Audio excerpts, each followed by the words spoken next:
fellows. And you're watching SteampunkFerret Presents. What'd you say? And you're watching SteampunkFerret Presents. What is this? SteampunkFerret Presents. Why? Hi, everybody. Welcome back to another episode of SteampunkFerret Presents, and today I think I'm going to cover Thanks, I'm Cured. I haven't done that one in a while, and I've had like a couple of reminders of this particular subreddit here recently with some idiotic things that people have said and done, and yes, so we are covering r/thanks, I'm cured. I think this is only the second time I've covered this particular subreddit, so part 2, I think. Yeah, part 2. Our first post under r/thanks I'm cured. The student debt crisis solved. Oh goodness. 1, you took out a loan. 2, pay it back. Why didn't we ever think of that? Everybody that's ever in their life had a student loan. That's so brilliant. Except for the people that have been paying for 15 years and their balance keeps going up because their interest is more than their monthly payment and they're not making enough money to make any more of that monthly payment because of the way it's structured. I have stories. Paying on student loan for 13 years, but balance just keeps going up. How am I ever going to get these paid off? The balance continues to go up. I've been paying on them for 13 years now and no more than when I graduated. This is a very common story. This was my issue. I graduated in December of 2013 with $40,000 in debt, and as of today, I have $43,000 in debt. What was happening was that I was paying on a pay-as-you-earn plan and was only paying around $200. All of it was going to interest. Like, literally not a cent was going to pay the principal. Some of the options have you paying a small amount, i.e. income-based repayment, graduated repayment, etc., that the total yearly amount may not even pay the interest accrued. Meaning, example, if you have $100,000 in loans with a 6.8% interest and your income-based repayment allows you to pay only $400 a month, this $5,000 a year payment will not equal the $6,800 in interest accrued for that year. The end of the first year would then have a balance of $100,000 and $1,800 and so on. Maybe that's why people's student loans aren't getting freaking paid off. Because of all that bullshit. Not a dime going towards their actual principal. And the interest just keeps going up and up and up and up and up. So, with your whole just pay it back bullshit, you can just cram that right up your...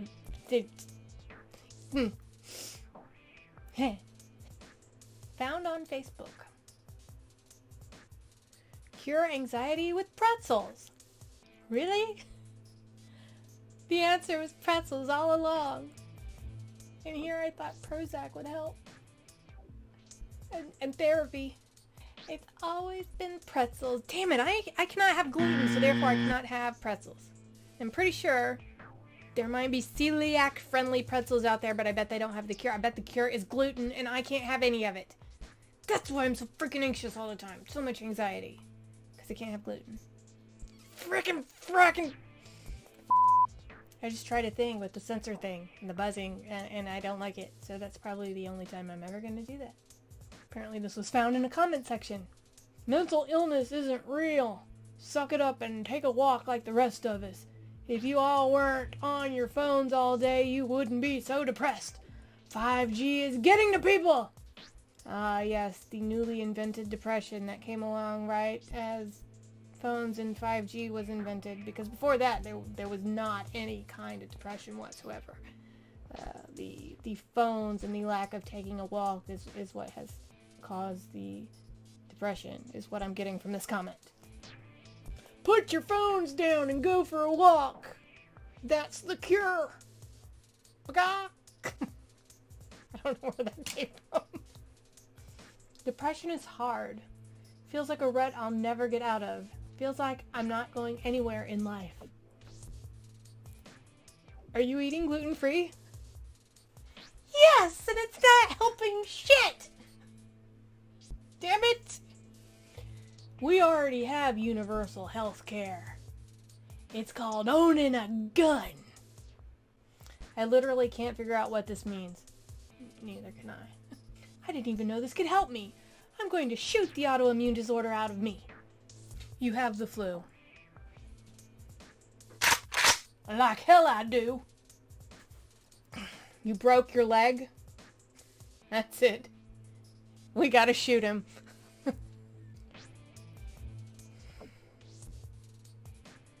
The most important thing in life is to stop saying I wish and start saying I will. Nothing is impossible. Several years ago, like in the 90s, I had a friend that was in a car accident and he was paralyzed.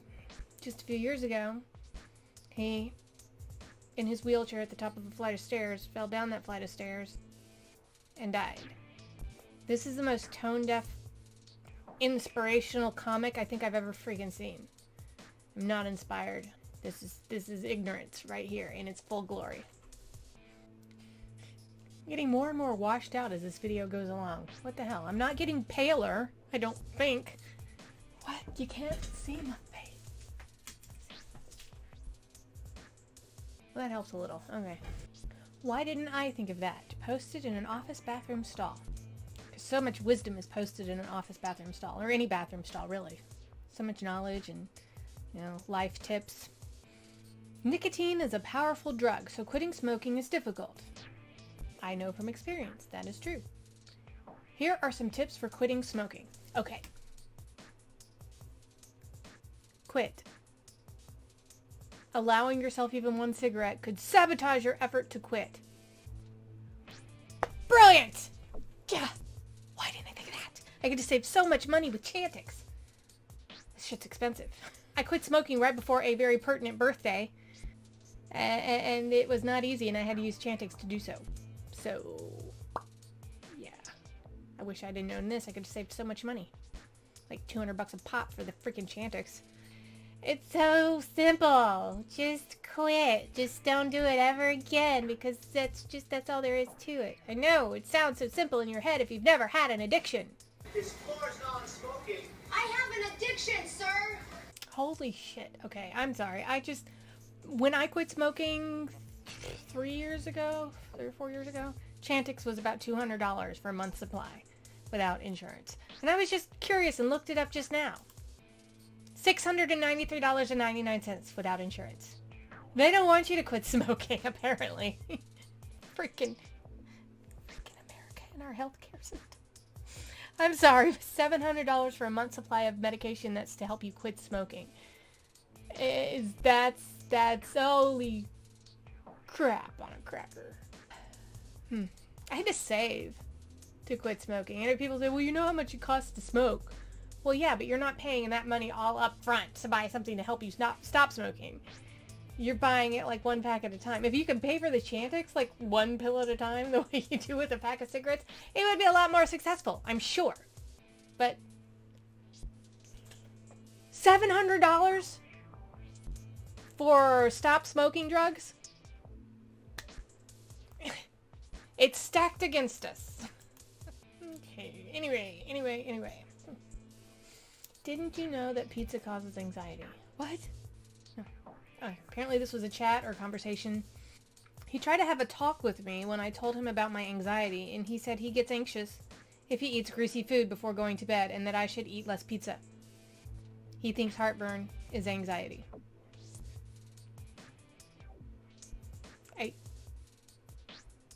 Okay. Damn, sister, thanks. I'm so stupid. I'm so lucky to have a supportive family. I can hear the sarcasm in that, just that sentence right there. Apparently this is a conversation between sisters. You know I can't attend things like that. You're not depressed, you're 26. You're not allowed to be depressed when you're 26? There's an age limit? Really? If you don't give your symptoms room, they don't appear. They're just in your head anyway. Just stop thinking about it. If you don't give your symptoms room, they don't appear. Is this like goldfish? If you keep them in a smaller container, they don't grow bigger? Is that what you think depression is, or your symptoms? Also, the goldfish thing is bullshit. Just FYI. Yeah. Goldfish are indeterminate growers, which means they grow until they die, and if you keep them in too small of an enclosure, their water quality will be crap and they'll die. That's why they stop growing. Because they die. That was completely irrelevant, but I felt the need to explain. That's something I do, sorry. And that's what I'm gonna end on. Goldfish facts. Has nothing to do with anything, but hey, actually you could look at it as a metaphor for, you know, don't keep everything in, because sure, it'll stop growing, but that's because you're dead inside. Maybe that's not the most positive out. Yeah, it is. Don't hold it all in and give it no space to grow. Feelings will die. Your emotions will die and you will be a shell of yourself. I don't know where I'm going. Is that supposed to be... I can't tell if that's supposed to be a positive, hey, you can do it, or life is hell and, you know... I don't know. This isn't a fable with a lesson at the end. Just... bye.